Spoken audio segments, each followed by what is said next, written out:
হিসাব বিজ্ঞান প্রথম পত্র।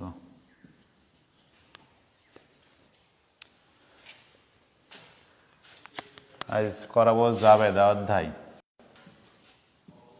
জাবেদা তাই কিছু নিয়ম আছে। জাবেদার দুটো পক্ষ থাকে, ডেবিট ক্রেডিট। যে সমস্ত হিসাব জাবেদার ডেবিট দিকে বসিবে, যা গ্রহণ করিবে সূত্র, যা গ্রহণ করিবে এবং যা আসিবে ডেবিট, যা চলে যাবে এবং প্রদানকারী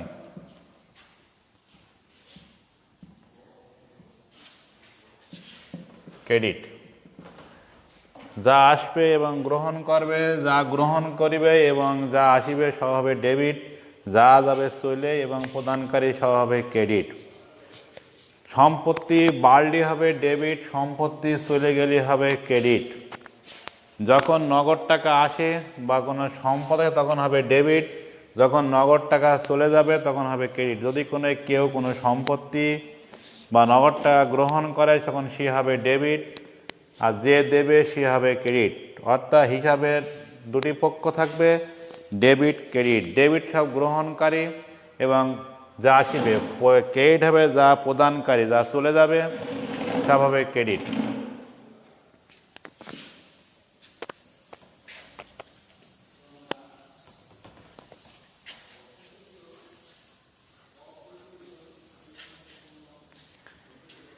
যেমন 1 নম্বর জাবেদা হবে ব্যাংকে জমা দেওয়া হলো, ব্যাংকে হিসাব খোলা হলো, হিসাব খোলা হলো, টাকা 2000। এ হলো জাবেদা। এরকম আইটেম থাকবে, 5-6টা করতে হবে। বলতে ব্যাংকে হিসাব খোলা হলো, ব্যাংকে নগদ টাকা খোলা মানে ব্যাংকে নগদ টাকা জমা দেওয়া হয়। যে গ্রহণ করবে সে ডেবিট, গ্রহণ করলে ব্যাংক, তাই ব্যাংক হিসাব ডেবিট। ব্যাংক হিসাব ডেবিট এবং পকেটে যখন জমা দেওয়া হয় তখন নগদ টাকা চলে যায়, তাই নগদান হিসাব ক্রেডিট। নগদান হিসাব ক্রেডিট। কারণ লিখতে হয় এ অঙ্কে, কারণ লিখতে হয় প্রশ্নে যা লেখা থাকে তাই। কারণ ব্যাংকে হিসাব খোলা হলো, ব্যাংকে হিসাব খোলা হলো।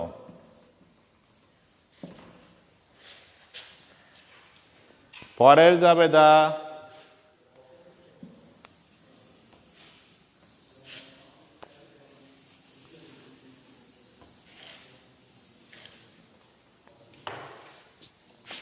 জাবেদা 2 নম্বরে ব্যাংক হতে উত্তোলন করা হলো, ব্যাংক হতে উত্তোলন করা হলো 2000 টাকা। ব্যাংকের থেকে যখন তোলা হয় তখন নগদ টাকা আসে এবং টাকাটা দেয় ব্যাংক। সেক্ষেত্রে ব্যাংক হবে ক্রেডিট, কারণ ব্যাংকের থেকে নগদ টাকা চলে যায় আর পকেটে আসে নগদ টাকা, তাই নগদান হবে ডেবিট। তা যা আসবে তা হবে ডেবিট, যা যাবে চলে তাই হবে ক্রেডিট। ব্যাংকে থেকে যখন টাকা তোলা হয় তখন নগদ টাকায় আসে, তো যখন নগদ টাকা নগদান হবে ডেবিট আর টাকা ব্যাংকের থেকে কমে যায়, সেক্ষেত্রে ব্যাংক হবে ক্রেডিট। তা উত্তর হবে নগদান হিসাব ডেবিট, হিসাব ডেবিট, ব্যাংক হিসাব ক্রেডিট। ব্যাংক হিসাব ক্রেডিট, কারণ ব্যাংক হতে উত্তোলন করা হলো, ব্যাংক হতে উত্তোলন করা হলো।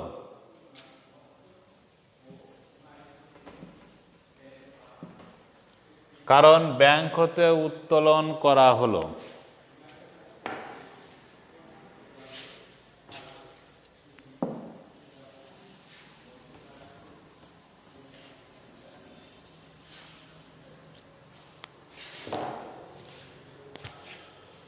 3 নম্বর হলো করিমের নিকট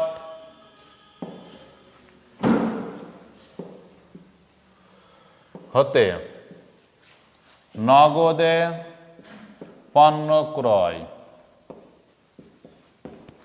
2000 টাকা। করিমের নিকট হতে নগদে পণ্য ক্রয় 2000 টাকা। যখন নগদ টাকা উল্লেখ থাকে তখন ব্যক্তিকে নাম অন্তর্ভুক্ত হয় না। যখন নগদ টাকা পরিশোধ করা হয় তখন আর ব্যক্তির নাম থাকে না। মাল কিনলাম, মাল আসলে কোনো সম্পত্তির নাম উল্লেখ নাই, এক্ষেত্রে ক্রয়, নগদে পণ্য ক্রয়, ক্রয় করলে মাল আসে তাই মাল হবে ডেবিট। কোনো জিনিসপত্রের নাম উল্লেখ নেই তাই ক্রয় হিসাব ডেবিট হবে। উত্তর হবে ক্রয় হিসাব ডেবিট। আর নগদ টাকা যখন তাকে দেওয়া হয় নগদ টাকা চলে যায় তাই নগদান হিসাব ক্রেডিট। নগদান হিসাব ক্রেডিট। 2000 টাকার পরিমাণ সবাই সমান হয়। কারণ লিখবা যখন নগদ উল্লেখ থাকে তখন ব্যক্তিগত নাম অন্তর্ভুক্ত হয় না। কারণ নগদে পণ্য ক্রয়, কারণ নগদে পণ্য ক্রয়।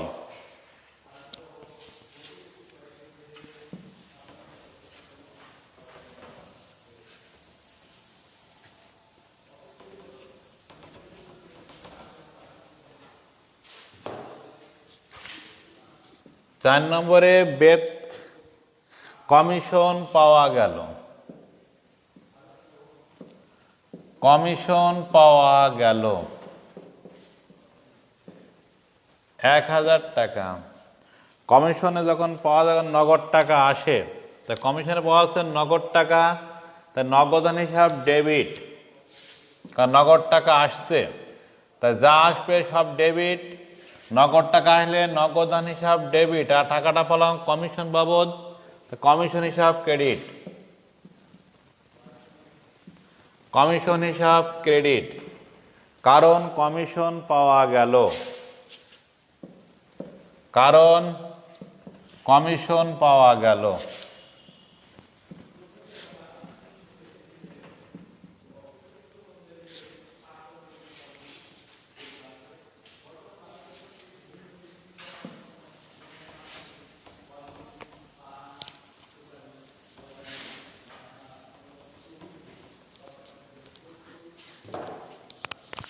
পাঁচ নম্বর বিক্রয় প্রতিনিধি।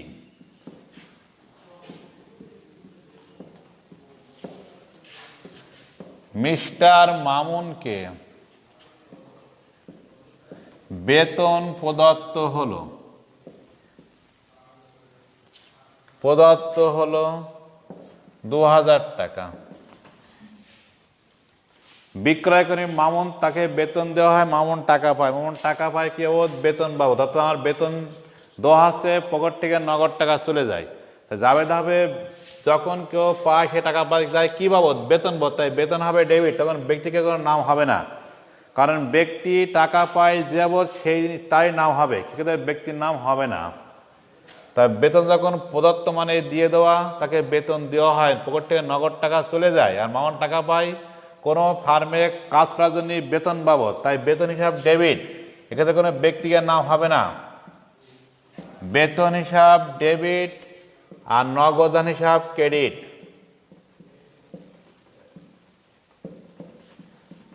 কারণ প্রশ্নের যা কারণ বেতন প্রদত্ত হলো,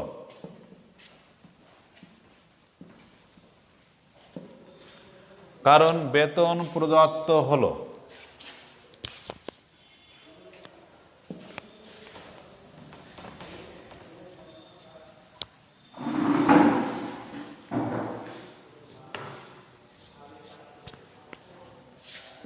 ছয় নম্বর নগদে পণ্য বিক্রয়,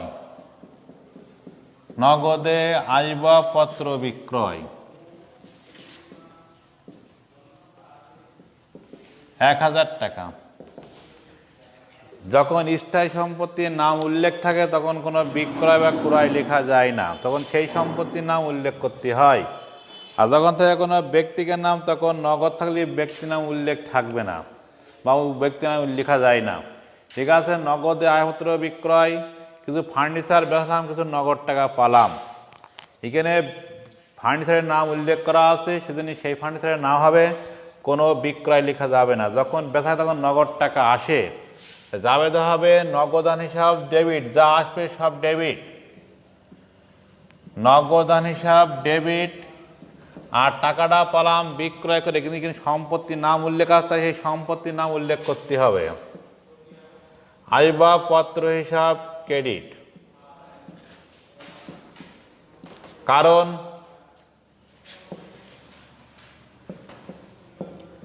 আসবাবপত্র বিক্রয় করা হলো।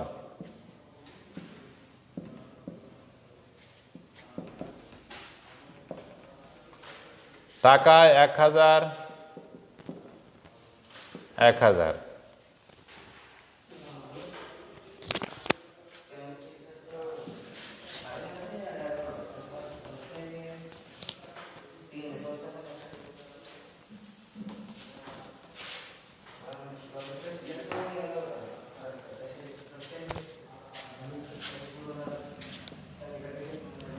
ব্যাংক সুদ মঞ্জুর করলো।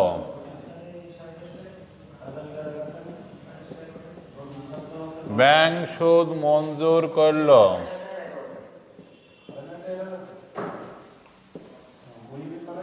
1000 টাকা। ব্যাংক সুদ মঞ্জুর বলতে টাকা যা ব্যাংকে জমা আছে তারপর সুদ হয়। এই সুদ ব্যাংক নগদে দেয় না, নিজের অ্যাকাউন্টে জমা রাখে। অর্থাৎ ব্যাংক যখন সুদ হয় তখন সুদটা ব্যাংক গ্রহণ করে সেই মুহূর্তে, তাই গ্রহণ করছে ব্যাংক। ব্যাংক সুদ মঞ্জুর টাকা ব্যাংকে যা জমা আছে তার উপর সুদ হয়, এই সুদ বাবদ ব্যাংক গ্রহণ করে। তো যে গ্রহণ করে সে ডেবিট, তাই ব্যাংক হতে ব্যাংক হিসাব ডেবিট, ব্যাংক হিসাব ডেবিট। আর মঞ্জুরকৃত সুদ হিসাব ক্রেডিট।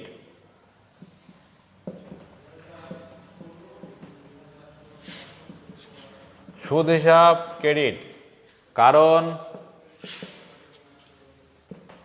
ব্যাংক সুদ মঞ্জুর করলো।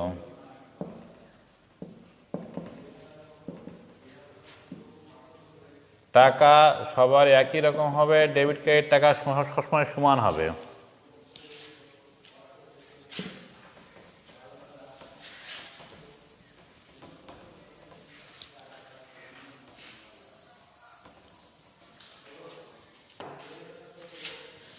নম্বর কল কবজার অবস্থায় ধার্য হলো। অবচয় ধার্য হলো 2000 টাকা। অবচয় মানে কোনো সম্পত্তির মূল্য কমে যাওয়া, তার সম্পত্তি কমে যায়। সম্পত্তি কমলে হয় ক্রেডিট, আর সম্পত্তি বাড়লে হয় ডেবিট। কারণ সম্পত্তি বৃদ্ধি পায় ডেবিটই, কমে হ্রাস পায় ক্রেডিট। তো অবচয় মানে কোনো সম্পত্তির মূল্য কমে যায়, অর্থাৎ ক্ষতি হয়। সবসময় ক্ষতি হয় ডেবিট, বাড়লে আর ক্ষতি কমলে হয় ক্রেডিট।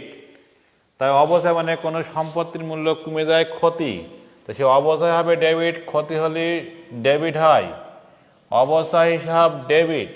আর যে সম্পত্তির মূল্য কমে সেই সম্পত্তি হয় ক্রেডিট। কিন্তু সম্পত্তি আছে কল কবজা, কল কবজা হিসাব ক্রেডিট, কল কবজা হিসাব ক্রেডিট। কারণ কল কবজার অবচয় ধার্য হলো।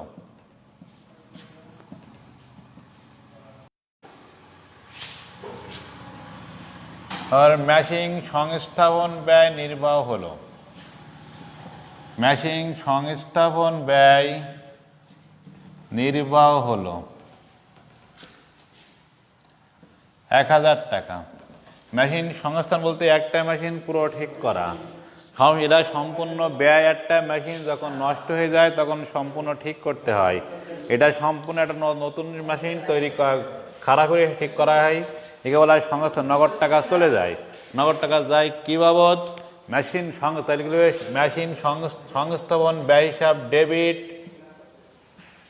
সংস্থাপন ব্যয় হিসাব ডেবিট। আর নগদান হিসাব ক্রেডিট, কারণ পকেট থেকে নগদ টাকা যায়। কারণ